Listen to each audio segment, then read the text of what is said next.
Hello दोस्तों, आज आपके लिए एक और डरावनी और प्यार की कहानी लेके आई हूँ। मैं नैना शुरू करती हूँ आज की कहानी, वो जो सिर्फ रात को आता था। एक अजीब प्रेम कहानी। सिमरन एक शहरी लड़की थी जो शहर में पैदा हुई, शहर में बड़ी हुई। वो आज अपनी चचेरी बहन की शादी में गांव जा रही थी। शादी एक छोटे से गांव में हो रही थी। गांव भले ही छोटा हो पर मन को भाने वाला था। वहाँ चारों ओर हरियाली थी, जहाँ सब कुछ शाही लेकिन थोड़ा पुराना सा लग रहा था।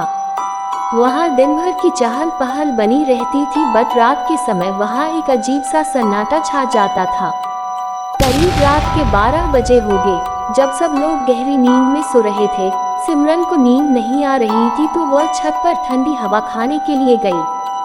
चांदनी रात थी। रात का नज़ारा गांव का बहुत खूबसूरत था। गांव की खूबसूरती की छंटा देखने को ही बनती थी। तभी सिमरन ने देखा कि छत के एक कोने में एक लंबा सफेद कुर्ते में लड़का खड़ा था। वो देखने में बेहद सुंदर दिख रहा था। कुछ पल के लिए सिमरन उसकी सुंदरता पे मोहित सी हो गई। उसे खुद का भी ख्याल न रहा, वो बस उस लड़के को देखती ही जा रही थी। तभी अचानक आए हवा के एक ठंडे झोंके ने उसको अपने ख्यालों में से उठाया। फिर सिमरन ने उस लड़के की आंखों में देखा। उसकी आंखों में एक गहरा दर्द था, एक अजीब सी कसीस थी उसकी आंखों में। एक अजीब सा खिंचाव था जो सिमरन को उसकी ओर खींच रहा था। इतनी रात में यहाँ अकेली क्यों? लड़के ने हल्की मुस्कान के साथ पूछा। सिमरन थोड़ी चौंक गई, हिचकिचाते हुए बोली, नींद नहीं आ रहा थी तो सोचा छत पे हवा। इतना कहते कहते वह रुक गई और बोली, तुम कौन? लड़के ने अपना नाम आरव बताया। फिर दोनों बातें करने लगे। दोनों रात भर बातें करते रहे। बातें करते करते पता ही नहीं चला कब सुबह हो गई। आरव की बातें, उसका अंदाज, सब कुछ अलग था, जैसे वो किसी और जमाने का हो। सिमरन दिन में उसे सब लोगों में देख रही थी पर आरव कहीं नहीं दिखा। सिमरन ने इस बात पे इतना ध्यान नहीं दिया। सारा दिन तो शादी की चहल पहल में बीत गया। रात होते सिमरन को फिर नींद नहीं आई और वो फिर हवा खाने छत पे गई। रात को आरव फिर आया। सिमरन उसे देखते ही मुस्कुरा दी। फिर दोनों एक दूसरे से बातें करने लगे और अपनी बातों में खो गए। सिमरन धीरे धीरे उसे पसंद करने लगी। मगर एक बात सिमरन को बहुत अजीब लगी थी। आरव सिर्फ रात को आता था और सुबह होने से पहले गायब हो जाता था। एक दिन जब सिमरन और आरव बात कर रहे थे तब सिमरन उसका हाथ पकड़ने की कोशिश करती है। जब वो उसका हाथ पकड़ती है उसको महसूस होता है कि उसका हाथ तो बर्फ जैसा ठंडा था। सिमरन ने मजाकिया अंदाज में कहा, कहीं तुम भूत तो नहीं हो?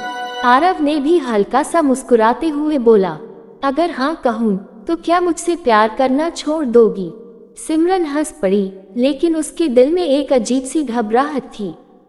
सच का पर्दा उठता है। शादी का आखिरी दिन था। सिमरन ने गांव की एक बूढ़ी दादी से आरव का जिक्र किया और बताया कैसे वो बस रात को दिखता है, दिन में कहीं गायब सा हो जाता है। ये सुन के दादी का चेहरा सफेद पड़ गया।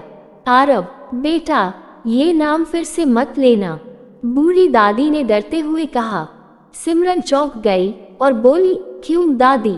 दादी ने कांपती आवाज में कहा, आज से 25 साल पहले आरव इसी हवेली में रहता था।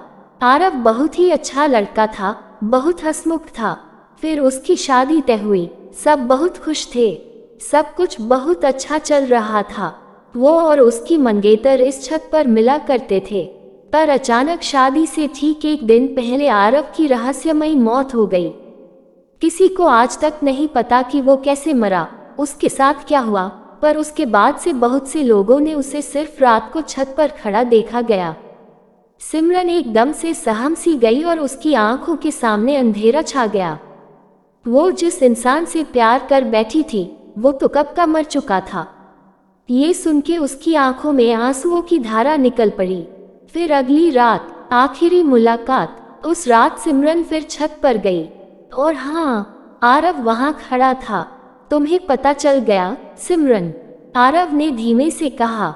सिमरन की आंखों में आंसू थे पर उसने अपना डर भुलाकर धीरे से पूछा, अब क्या होगा? आरव मुस्कुराया, अब मेरी आत्मा मुक्त हो जाएगी। मैं बस तुमसे आखिरी बार मिलना चाहता था। धीरे धीरे आरव की परछाई धुंधली होने लगी। मुझे मत छोड़ो आरव, सिमरन चिल्लाए, पर अगले ही पल आरव गायब हो गया। सिर्फ उसकी हल्की सी आवाज हवा में गूंज रही थी, मैं हमेशा तुम्हारे दिल में रहूंगा। उस रात के बाद सिमरन ने कभी आरव को नहीं देखा, मगर जब भी रात को ठंडी हवा चलती, उसे लगता कि कोई उसके पास खड़ा है।